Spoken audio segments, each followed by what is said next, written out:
The president reportedly wants Republicans to keep the Green New Deal on life support through 2020 if they can, because we're told the president feels it is a great issue for bludgeoning Democrats. But will the issue implode on itself long before then? Here tonight, Kentucky Republican Congressman and the self-proclaimed greenest lawmaker in Washington. He is back. Thomas Massie. Welcome back, Congressman. Thanks for having me, Kennedy. I don't know whether to call Pelosi's bill the Greener New Deal or the Green Newer Deal.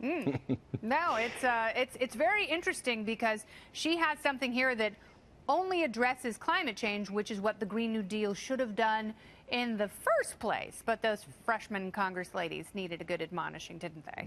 Well, I just read the Green New Deal before it came over. Again, it's only 14 pages, Kennedy. Did you realize that? It's not like Obamacare.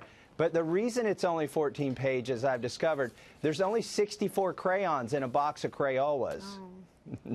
And there aren't enough green ones, are there?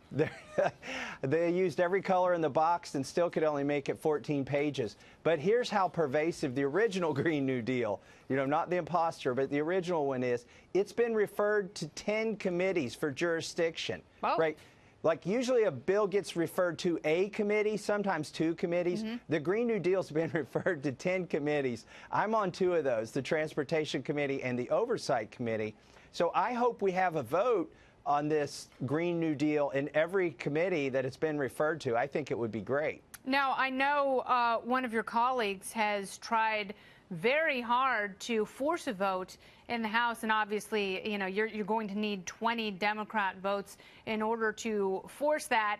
And Democrats at this point want to run for cover from the Green New Deal. I think it's going to be a big embarrassment, and I think a lot of the 2020 Senate candidates who are running for president, I think it was a bad choice for them to go all in on something that is so economically destructive and not necessarily helpful to the environment. It's devastating. That's what one of my colleagues pointed out in his committee, Sean Duffy, that this is going to hurt the poor because it's going to increase the price of energy if you try to force these kind of policies onto the public. And that's a problem. I believe in taking care of our environment. I believe in leaving our planet in a better condition for our children than we found it in. But when you try to force these policies on the industry and on people, it's going to cause suffering. It's going to cause shortages. It could cause blackouts.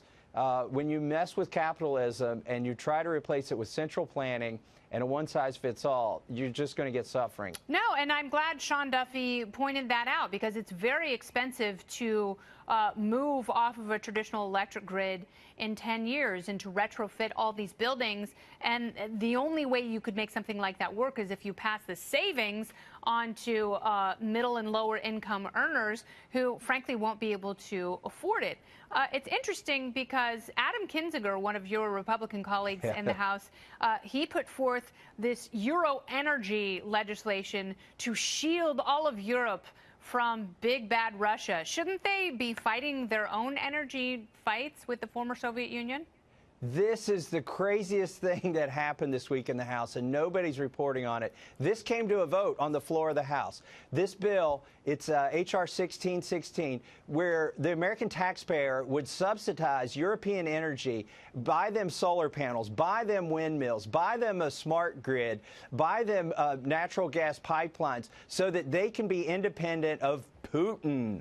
And the problem with this is if Europe wants to be independent of Putin, if they want green energy, don't ask the American taxpayers to pay for it. But we voted on it in the House. There were only 24 no's. 85% of Republicans voted for this stinker. People, a lot of your colleagues have lost their minds. And I'm always delighted, especially when there are spending bills, to see you vote no. Congressman Thomas Massie, thank you so much. Thanks, Kennedy. And he is truly the greenest member of Congress, all right? Everyone else is talking the talk, blah, blah, blah, but he's actually doing the walking. Thanks again.